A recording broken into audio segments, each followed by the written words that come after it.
Basta, ang dami na. Sobrang dami. Halos lahat. Sa Facebook, ang daming live viewers. Sa YouTube, ganun din. Hay, di pa kami number 1 yan ha? Di pa ba? Baka naman, malapit na. Malapit na. Di naman sa pagmamayabang ha. Classic talaga. Achuchu. Ultrasonic Broadcasting System, Incorporated.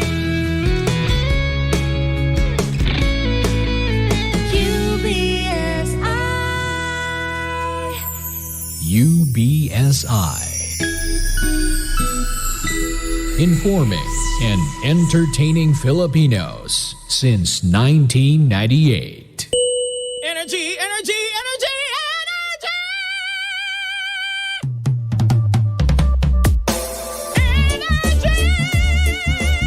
Classic talaga. Achuchu. Naka-energy na ba ang lahat?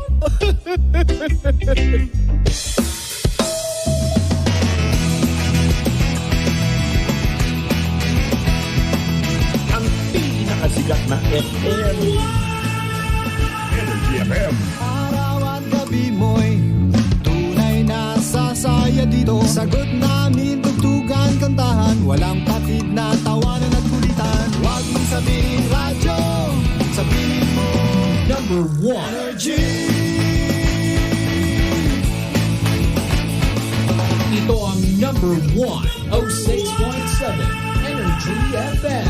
Sa bahay, opisina, kotse, taxi at jeep. What? Tricycle, FX, basta masigip. Okay, ah. Palengke, internet, plaza, karinderya. Energy FM, nagbibigay saya. Huwag mong sabihin radyo, sabihin mo number 1 Energy.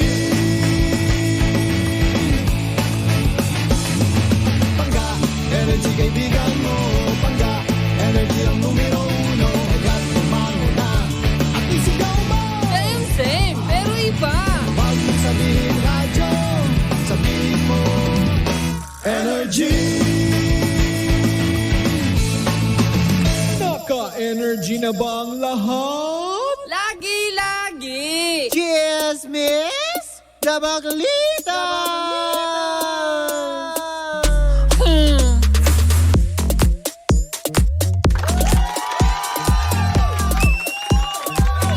Luzon, Visayas, Mindanao, mag-ingay!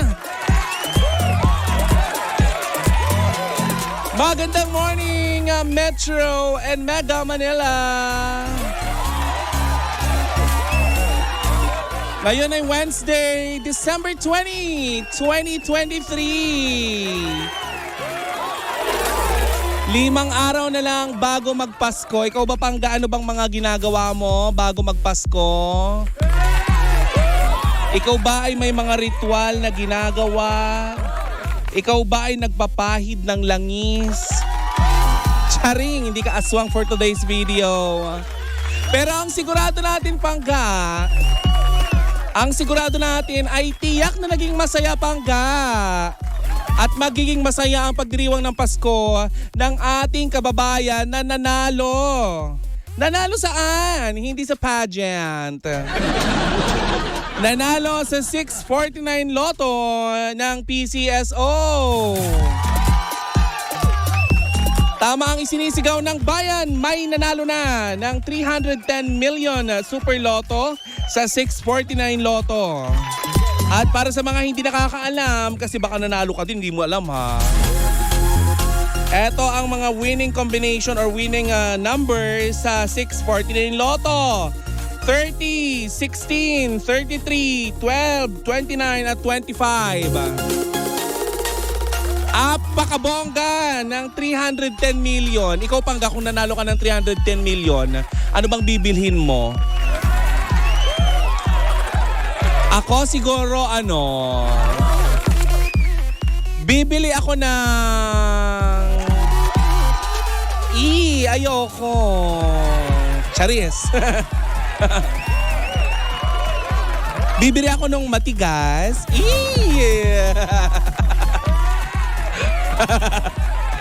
Mahaba. At pwede kong upuan. Matigas, mahaba na pwede kong upuan. Di chair. Para ka namang hindi nagtitink ng right. Chair, mahaba, di ba? Sofa, ganon. Magandang morning sa lahat ng mga misis na nasa kanilang mga tahanan ngayon na naghahanda ng kanilang mga pananghalian, misis. Tama na muna ang aray-aray sa pagtaas ng mga bilihin. Tumigil ka muna dyan dahil magchichismisan muna tayo sa loob ng isang oras ako makakasama nyo. At sa ngalan ng aking partner na si Kapitana Sisa, ako po ang inyong Tita Cora at ito ang Baklitas. Woo woo! At kayo nakikinig sa number 106.7 Energy FM. Panggawag mong sabihin radyo, sabihin mo. Classic talaga. Ah! May pasobra. Ang istasyong same pero iba ang 106.7 Energy FM. Diba? Magandang morning sa lahat ng mga papa driver na nakatutok sa ating chismisan for today's video. Handa ka na ba? Handa ka na ba sa ilalatag kong chismis ngayong araw na ito na nasagap lang naman natin sa ating mga kapitbahay dyan? Sa Adolfo na pinangungunahan nitong si Ate Ami. Ayan. At saka syempre kasama din natin si, ano pangalan nito? Member ng Team Mom Friday. Ayun, di ko alam. Basta ang leader nilang ang leader nila ay si Mami ulit yata. Mamaya natin babatiin. Nakalimutan ko ang pangalan ni Aling Mary pala. Nandito, inuupuan yung mahaba at matigas na upuan.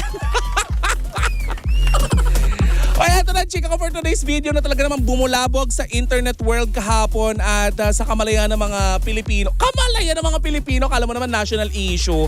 Hoy, ang chika kahapon ay may kumakalat kang balita na itong si Andrea Brillantes ay lasing na nagpunta sa opisina nitong si Catherine Bernardo dito sa Quezon City kamakailan lamang upang umamin na meron nga silang naging ugnayan nitong si Daniel Padilla. Nakakaloka! Ano ba yan?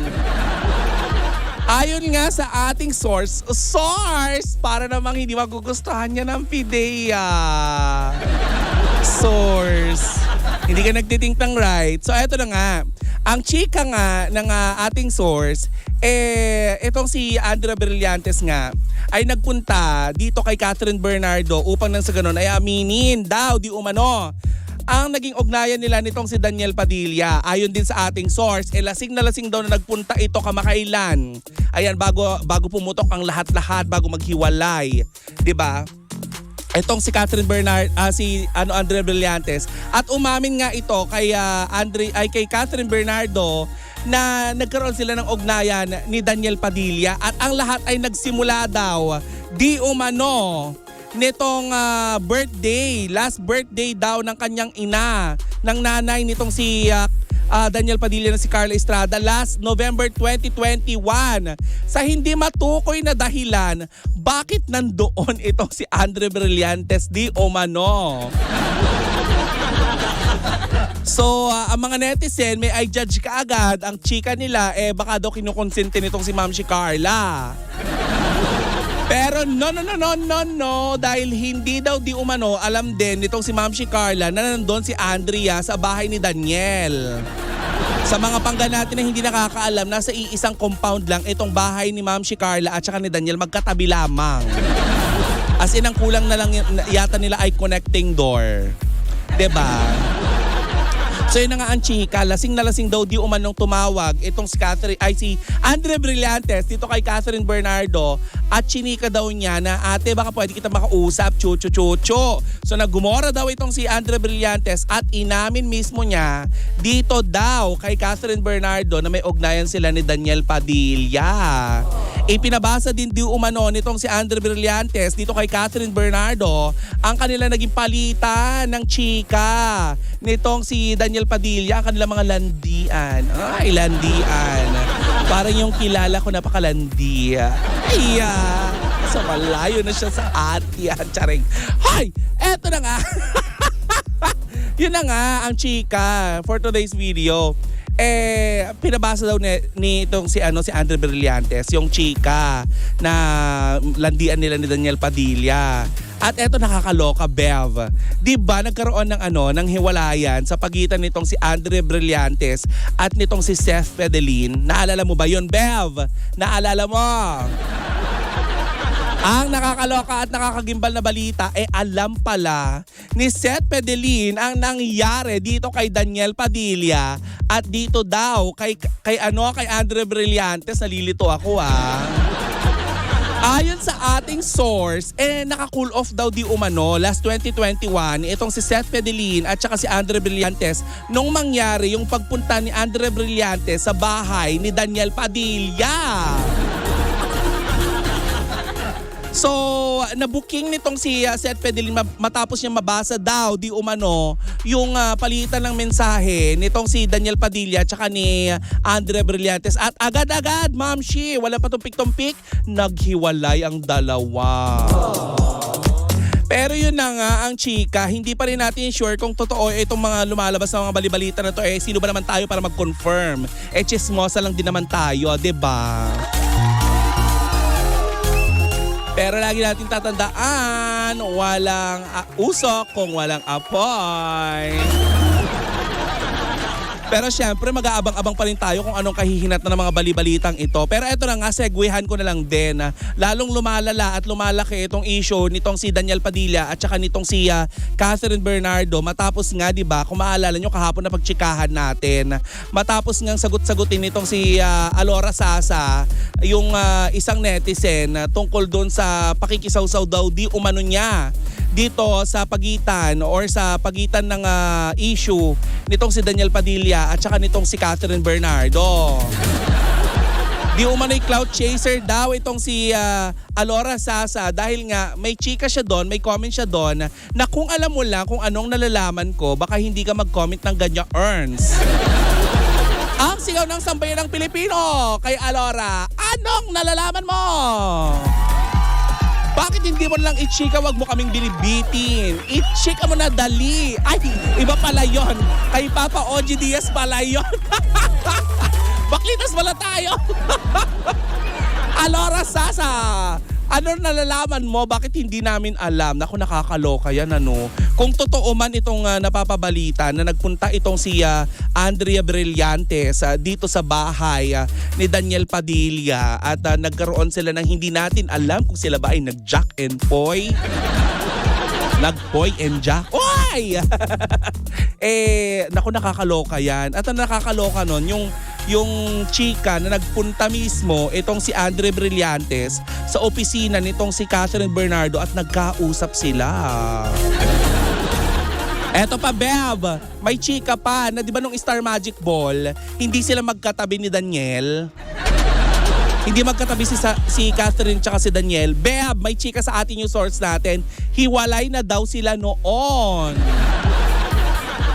Diba? Hiwalay na daw yung dalawa noon. Kaya pala hindi sila magkasama sa red carpet. I mean yung hindi sila yung kagaya ng dati. Diba na magkahawak, nagyayapusan. Diba? Nauuna ng konti si Catherine. Ay nako, hiwalay na daw sila noon, Bev. Kaya pala. Syempre hindi naman natin alam kung ano na nangyari sa loob ng Star Magic Ball or ng ABS-CBN Ball, di ba? Kasi nga, di ba, bawal ang press, bawal ang media sa loob. Kung pwede man, syempre yung mga in-house nila, yung ABS-CBN News. Hindi natin alam kung sa loob ba ay nagyapusan ba ang Katniel. Hindi natin sure yan, Bev. Pero ang sure na sure natin ay maraming Katniel fan ngayon ang talaga naman nang gigigil sa mga bagay-bagay, lalo na sa mga nalalaman nila. Diba? Nakakalungkot lang isipin na kung kailan naman na sila nagpaalaman At saka naman sila nagpalitan ng sweet messages tungkol dun sa kanilang paghiwalay. Kasi aminin naman natin, kahit nawasak ang puso natin sa paghihiwalay nila, masarap pa rin sa pakiramdam na parang in-honor mo yung ilang taong pinagsamahan nyo sa pamamagitan ng pagpo-post ng mga message nila sa IG, 'di ba? Eto na nga ang chika, dinilit na daw ni Daniel Padilla yung post niya. So ano kayang ibig sabihin nito? May pagbabalikan pa kaya sa pagitan nitong si Catherine Bernardo at saka ni Daniel Padilla? Yan ang pakakabangan natin sa pagbabalik ng The Buzz. Ay, tsari. Hindi pala ito The Buzz. Bakit ay iba-iba yung ating programa? Ano ba yan? Ay nako, magbabalik ako mamaya for today's video sa ilan pang mga chika. Basta nakakalungkot lang kasi itong mga hinahanga nating artista ay nabibilang pa naman sa pinakasikat na mga artista sa Philippine showbiz and nasasangkot sa mga ganitong usapin. Ang sure natin ay magbabalik ako pagkatapos ng ilang paalala. At sa mga kapapasok lamang sa ating Facebook Live, magandang umaga po. Ayan. Magbabalik ako maya-maya ng konti. Sa ngalan ng aking partner na si Kapitana Sisa, ako po si Joyce Jimenez. Chari, hindi ka magiging Joyce Jimenez dahil mukha kang joy to the world. Mukha kang world. Ang laki mo. Hi! Magbabalik tayo mamaya. Ako po ang inyong Tita Cora at ito ang Baklitas. Para naman dog. Ituloy-tuloy pa rin natin ang tugtugan. Dito pa rin sa number 106.7 Energy FM. Pangga, wag mong sabihin radyo, sabihin mo.